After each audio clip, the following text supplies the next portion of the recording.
വീണ്ടും വാർത്തയിലേക്ക്. വഖഫ് വിഷയത്തിൽ നിർണായക നിരീക്ഷണവുമായി ഹൈക്കോടതി. 2 അമുസ്ലിം അംഗങ്ങളെ ബോർഡിൽ ഉൾപ്പെടുത്തിയാൽ പോരെ എന്ന് കോടതി ചോദിക്കുന്നു. ബോർഡ് പുനഃസംഘടന പൂർത്തിയാകുന്നതുവരെ അത്തരത്തിൽ പ്രവർത്തിക്കാമല്ലോ എന്നും കോടതിയുടെ ചോദ്യം. അതേസമയം അമുസ്ലിം അംഗങ്ങളെ ഉൾപ്പെടുത്തി ബോർഡ് പുനഃസംഘടിപ്പിക്കാൻ തയ്യാറാണെന്ന് ആവർത്തിച്ച് സർക്കാർ. കൃത്യമായി അമുസ്ലിം അംഗങ്ങളെ ഉൾപ്പെടുത്തണം എന്നുള്ള ഒരു നിർദ്ദേശം അതെന്തുകൊണ്ട് അത് നടപ്പാക്കിക്കൂടാ എന്ന് കോടതി സർക്കാരിനോട് ചോദിക്കുന്നു. സർക്കാരും പറയുന്നു അങ്ങനെ 2 അമുസ്ലിം അംഗങ്ങളെ നിയോഗിക്കുന്നതിന് യാതൊരു തടസ്സവുമില്ല എന്ന് കോടതിയും പറയുന്നു. കൂടുതൽ വിവരങ്ങൾ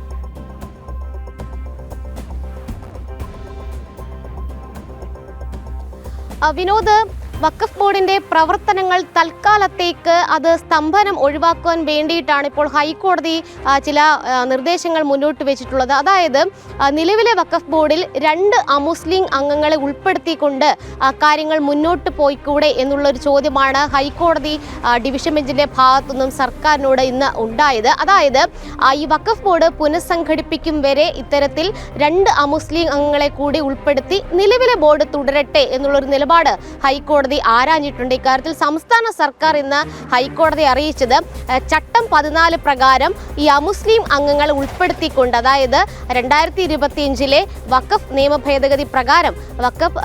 ഭേദഗതി പ്രകാരം തന്നെ കാര്യങ്ങൾ മുന്നോട്ട് പോകാം, ബോർഡ് പുനഃക്രമീകരിക്കാം, പുനഃസംഘടിപ്പിക്കാം. അത് തന്നെയാണ് തങ്ങളുടെ നിലപാടെന്നാണ് സംസ്ഥാന സർക്കാർ ഇന്നും ഹൈക്കോടതിയിൽ ആവർത്തിച്ചത്. ഇക്കാര്യത്തിൽ നേരത്തെ ഒരു സത്യവാങ്മൂലം നൽകിയിരുന്നുവെങ്കിലും അതിൽ ചില വ്യക്തത കുറവ് വന്നതിന്റെ അടിസ്ഥാനത്തിൽ വീണ്ടും ഒരു വിശദമായിട്ടുള്ള സത്യവാങ്മൂലം സമർപ്പിക്കാനായിട്ട് സംസ്ഥാന സർക്കാരിന് ഹൈക്കോടതി ഡിവിഷൻ ബെഞ്ച് ഇപ്പോൾ സാവകാശം നൽകിയിരിക്കുകയാണ്. എന്തായാലും നിലവിലെ പ്രവർത്തനങ്ങൾ തടസ്സപ്പെടാതിരിക്കാൻ വേണ്ടിയിട്ടാണ് 2 അമുസ്ലിം അംഗങ്ങളെ ഉൾപ്പെടുത്തിക്കൊണ്ട് ഈ ബോർഡ് പുനഃസംഘടിപ്പിക്കും വരെ കാര്യങ്ങൾ മുന്നോട്ട് പോകട്ടെ എന്നുള്ളൊരു അഭിപ്രായം ഹൈക്കോടതി ആരാഞ്ഞിട്ടുള്ളത്. ഇക്കാര്യത്തിൽ സംസ്ഥാന സർക്കാർ അടുത്ത ഘട്ടത്തിൽ ഈ ഹർജി അടുത്ത തവണ പരിഗണിക്കുന്ന വേളയിൽ നിലപാട് വിശദമായിട്ട് തന്നെ സത്യവാങ്മൂലത്തിലൂടെ വ്യക്തമാക്കുകയും വേണം. അതോടൊപ്പം തന്നെ ചില കാര്യങ്ങളിൽ കൂടി ഹൈക്കോടതി വ്യക്തത വരുത്തിയിട്ടുണ്ട്. നേരത്തെ നയപരമായിട്ടുള്ള തീരുമാനങ്ങൾ എടുക്കുന്നതിലും അതോടൊപ്പം തന്നെ മൂലധന ചെലവ് അതിനുൾപ്പെടെ ഹൈക്കോടതി വിലക്കേർപ്പെടുത്തിയിരുന്നു. അന്ന് ജുഡീഷ്യൽ സിറ്റിങ്ങിനും ഹൈക്കോടതി വിലക്കേർപ്പെടുത്തിയതാണ്. ഇപ്പോൾ ഹൈക്കോടതി അതിൽ ചില മാറ്റങ്ങൾ വരുത്തിയിട്ടുണ്ട്. അതായത് അർദ്ധ ജുഡീഷ്യൽ നടപടികൾക്കോ പ്രവർത്തനങ്ങൾക്കോ വഖഫ് ബോർഡിന് വിലക്കില്ല. അതായത് ജുഡീഷ്യൽ സിറ്റിംഗ് നടത്താമെന്നുള്ളതാണ് ഹൈക്കോടതി ഇപ്പോൾ വ്യക്തമാക്കിയിട്ടുള്ളത്. എന്തായാലും സംസ്ഥാന സർക്കാരിന്റെ സത്യവാങ്മൂലം അത് സമർപ്പിക്കാൻ വേണ്ടിയിട്ട് അതിന് സാവകാശം നൽകിക്കൊണ്ടാണ് വീണ്ടും പരിഗണിക്കാനായിട്ട് ഈ ഹർജികളൊക്കെ തന്നെ ഹൈക്കോടതി മാറ്റിയിട്ടുള്ളത്.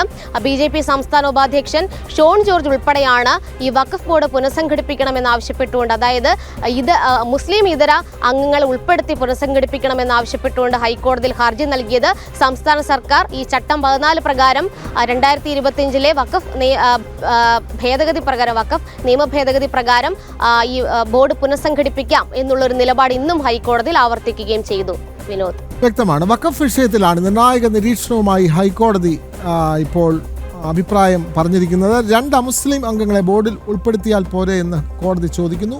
അത് അങ്ങനെ ഉൾപ്പെടുത്തുന്നതിൽ യാതൊരു തടസ്സവുമില്ല എന്ന് കേരള സർക്കാരും കോടതിയെ അറിയിച്ചു. വിവരങ്ങൾ നൽകുകയായിരുന്നു കൊച്ചിയിൽ നിന്നും രേഷ്മ ബാബു.